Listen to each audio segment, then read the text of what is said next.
Oui, merci, Monsieur le Président. J'espère que je vais avoir des réponses à mes questions. C'est notre rôle. J'aimerais ça le rappeler qu'on fait des séances conseil de ville, on pose des questions, on s'attend à avoir des réponses. On en a parlé un petit peu tantôt, mais j'aimerais ça revenir là, sur les chantiers vélos, donc les pistes cyclables et tout ce qui touche à ça. On a quand même, dans les derniers mois, là, les attentes des cyclistes ont été quand même élevées beaucoup. Et plusieurs sont restés là, sur leur faim, sur leur appétit là, à la suite des annonces là, des chantiers vélo 2022 et des stations de vélo partage à vélo. Il y a, encore une fois, 3 arrondissements qui sont complètement absents, dont celui des Rivières. Puis pourtant, l'arrondissement des Rivières est vraiment au centre là, de la ville. C'est le point central, c'est le cœur de la ville. On a des projets, ça bouge, ça se dynamise de plus en plus. Puis c'est l'arrondissement qui relie les quartiers centraux aux arrondissements du nord de la ville.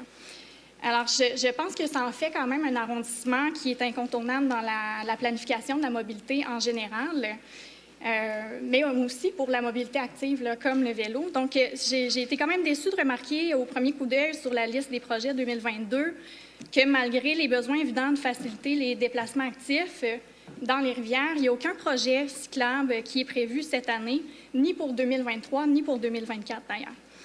Pourtant, moi, je reçois des demandes régulièrement pour des voies cyclables qui ont déjà fait l'objet d'analyse et qui devraient, selon moi, figurer sur cette liste-là.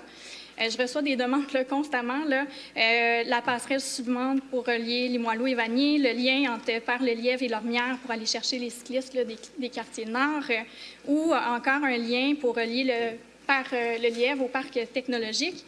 Il y a beaucoup de travailleurs, d'ailleurs, qui se déplacent à vélo.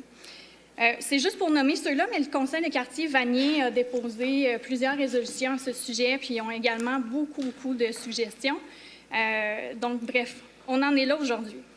Ensuite, il y a l'annonce des 30 nouvelles stations à vélo. C'est une autre déception pour l'arrondissement Les Rivières. Je vous ai parlé des rivières comme étant le cœur de la ville. Pour moi, c'est vraiment Vanier. Surtout avec tout ce qui se passe autour de Fleur de Lys, l'arrivée du campus de l'UQTR qui est ouvert depuis septembre. Alors, on se serait peut-être attendu à avoir une station de vélo partage. Malheureusement, il n'y en a pas. J'ai quand même espoir, comme pour toutes sortes d'autres liens cyclables, qu'il y ait quelque chose à l'avenir. J'ai espoir que les plans pour 2023-2024 soient encore ouverts, qu'il y ait encore de la place là, selon les besoins qu'on constate. Alors, je ne baisse pas les bras, sachant que la vision de la mobilité active va nous être bientôt présentée.